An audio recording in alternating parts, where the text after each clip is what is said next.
కొంతమంది 100 రకాలు మాట్లాడతారు. అమ్మాయి అయితే ఎవరు వెంట పడదు. అమ్మాయికి తెలుసు ఎలా ఉండాలి ఏంటి అనేది. స్టార్టింగ్ నుంచి చూస్తున్నాము. ఇదేం మనం ఫస్ట్ వీక్ కాదు, 6th 7th వీక్ వచ్చేసాము. సో తనుజ ఎవరు వెనక పడట్లేదు, ఏం లేదు. చూసే వాళ్ళ కళ్ళు ఏమన్నా కాకులెత్తికెళ్ళిపోయి ఉంటాయి. అంటే హైపర్ ఆది వచ్చి లేడీ విన్నర్ అయ్యే ఛాన్స్ ఉందని చెప్పారు. అప్పటి నుంచి మనం టార్గెట్ చేస్తున్నారు అనుకోవచ్చా తనుజని?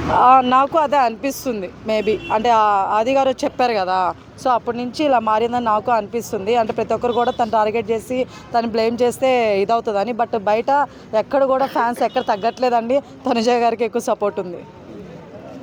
ఇమానియల్ బాండింగ్ పెట్టుకుంటున్నాడు, తనుజాని బాండింగ్ పెట్టుకొని బర్నీని బయటికి పంపించారని చెప్పేసాను. ఇమానియల్ బాండింగ్ పెట్టుకొని ఆడుతున్నాడు కదా హౌస్లో. సంజన అమ్మ అనుకుంటా సంజన వెనకాల వెళ్తున్నాడు. సో మరి అది ఇమానియల్ కూడా బాండింగ్ పెట్టుకున్నట్టు కదా, మీరేమంటారు? అదే అండి, నేను ఇందాక చెప్పానంటే ఇప్పుడు బాండింగ్ అనేది 2 విధాలుగా ఉంటుంది అనమాట. గేమ్లో చూపించుకోలేదు ఎప్పుడు ఇమానియల్ కానీ సంజన కానీ, ఓకేనా. వీళ్ళు అలా కాదు, గేమ్లో కూడా చూపించుకున్నారు. సో అందువల్ల వాళ్ళు వేరేగా వెళ్ళిపోయింది బయట, అంతే. ఇంకా అంటే తను గేమ్ వదిలేసి సపోర్ట్ చేయలేదు, ఓకేనా. ఇక్కడ అలా కాదు, బర్నీ గారు తన గేమ్ను వదిలేసి సపోర్ట్ చేశాడు. అవతల వాళ్ళని తీసేసి వీళ్ళకి సపోర్ట్ చేశాడు. అది కరెక్ట్ కాదు. ఇప్పుడు సంజన గారికి హెల్ప్ చేసిన విధానంలో ఇమానియల్ గారు ఏంటంటే తను ఆడకుండా తను ఉన్నప్పుడు సపోర్ట్ చేశాడు, అది వేరు. బర్నీ గారు అలా కాదు, ఆడుతున్నప్పుడే ఈయన వదిలేసి ఈయన గేమ్ వదిలేసి ఆమెకు సపోర్ట్ చేశాడు. అది కరెక్ట్ అనిపించలేదు. సో ఆ బాండింగ్ ఈ బాండింగ్ కొంచెం వేరుంది. నాగార్జున గారు వచ్చి వార్నింగ్ ఇచ్చిన తర్వాతనే మాధురి గారు చేంజ్ అనేసి. అవునండి, మాధురి గారు అప్పటి నుంచి సైలెంట్ అయ్యారు. నెక్స్ట్ ఆది గారు కూడా చెప్పారు, అది కూడా తీసుకుంది మైండ్లోకి. సో కామైంది. నాకు దాని తర్వాత తెలిసింది ఏంటంటే మాధురి గారు అలాంటి వాళ్ళు కాదనిపిస్తుంది. తను అంత ఫైర్ ఏం కాదు, అంటే కోపిస్ట్ వాళ్ళు ఏం కాదు. సో అప్పుడు ఫైర్గా వచ్చాం కాబట్టి అలా చూపిస్తే బాగుంటుందని చూపించిందేమో, కానీ తను అంత కాదనిపిస్తుంది. ఓకే, నిన్న పెట్టిన టాస్క్లో కూడా మాధురి అలాగే సైలెన్సర్ సంజన వాళ్ళు ఎలా గేమ్లో ఇన్వాల్వ్ అయ్యారు, ఏంటి వాళ్ళ బాండింగ్ ఎలా అనిపిస్తుంది గేమ్లో ఇన్వాల్వ్ అయ్యాక? గేమ్ అందరు బాగానే ఆడుతున్నారు. సో ఈరోజు రిజల్ట్ చూద్దాం. అప్పుడు దాకా నేనే చెప్పాను, గెటప్స్ చాలా బాగున్నాయండి, చాలా వెరైటీగా ఉన్నాయి. ఈ రమ్య పాపం గెటప్ ఏదో పెట్టాలి అనిపించింది, ఆ కామెడీగా బాగా అనిపించింది. అండ్ కళ్యాణ్ కూడా బాగుంది గెటప్.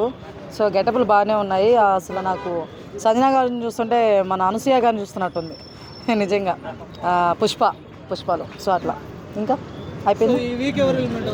రమ్య అనుకుంటున్నాను. బట్ పోలింగ్ ప్రకారం చూస్తే శ్రీనివాస్ సాయి గారు ఉన్నారు. చూద్దాం, బిగ్ బాస్ ఎప్పుడు పోలింగ్ ప్రకారం బాడు కదా. అంటే దివ్యల మాధురి రమ్య గారు వచ్చాకే కొంచెం జనాలకు ఇంట్రెస్ట్ పెరిగింది. ఇప్పుడే మీరు వెళ్ళిపోమంటారు రమ్య గారు? నేను వెళ్ళిపోమంటే వెళ్ళిపోవడానికి రమ్య గారు ఎవరు, నేనెవరు? అలా అనుకుంటే బర్నీ గారిని అసలు పంపిను కదండి, ఓకేనా. బట్ అలా కాదు, యాక్చువల్గా వాళ్ళిద్దరు రావడం వల్ల ఏం జరగలేదు, కానీ వాళ్ళు వచ్చారు చెప్పారనమాట. మేబీ వాళ్ళిద్దరు రాకపోయినా సరే ఆది గారు కానీ నాగార్జున గారు మొన్న దివాళీ ఎప్పుడైతే చెప్పారో ఆ రోజు ఎపిసోడ్లో, అది చెప్పుంటే మన వాళ్ళు అప్పుడు కూడా ఫైర్ ఆడతారండి మళ్ళీ. సో అట్లా. కానీ ఒకటైతే చెప్పగలను, బర్నీ గారు వెళ్ళిపోవడం వల్ల తనుజ గారి గేమ్ చాలా ఇంప్రూవ్ అయింది, అదైతే నిజం. బిగ్ బాస్ 9 చాలా మంది కూడా అన్ఫెయిర్ ఎలిమినేషన్స్ చేస్తున్నారు అని చెప్పేసి అంటున్నారు అనమాట. సో దానికి మీరేం చెప్తారు? నిజం అనిపించిందండి నాకు కూడా. ఎందుకంటే అమ్మాయి శ్రీజ ఉంది కదా, అప్పటి నుంచి నాకు అన్ఫేర్ అనిపించింది. దాని ముందు వరకు కూడా ఓకే, మనం ఎక్స్పెక్ట్ చేసే విధానంగానే వెళ్తుండింది. శ్రీజ నుంచి నాకు అన్ఫేర్గా అనిపిస్తుంది కొంచెం. సో చూద్దాం, ఈ వీక్ తెలిసిపోద్ది అన్ఫేరా లేకపోతే ఫెయిర్ అనేసి.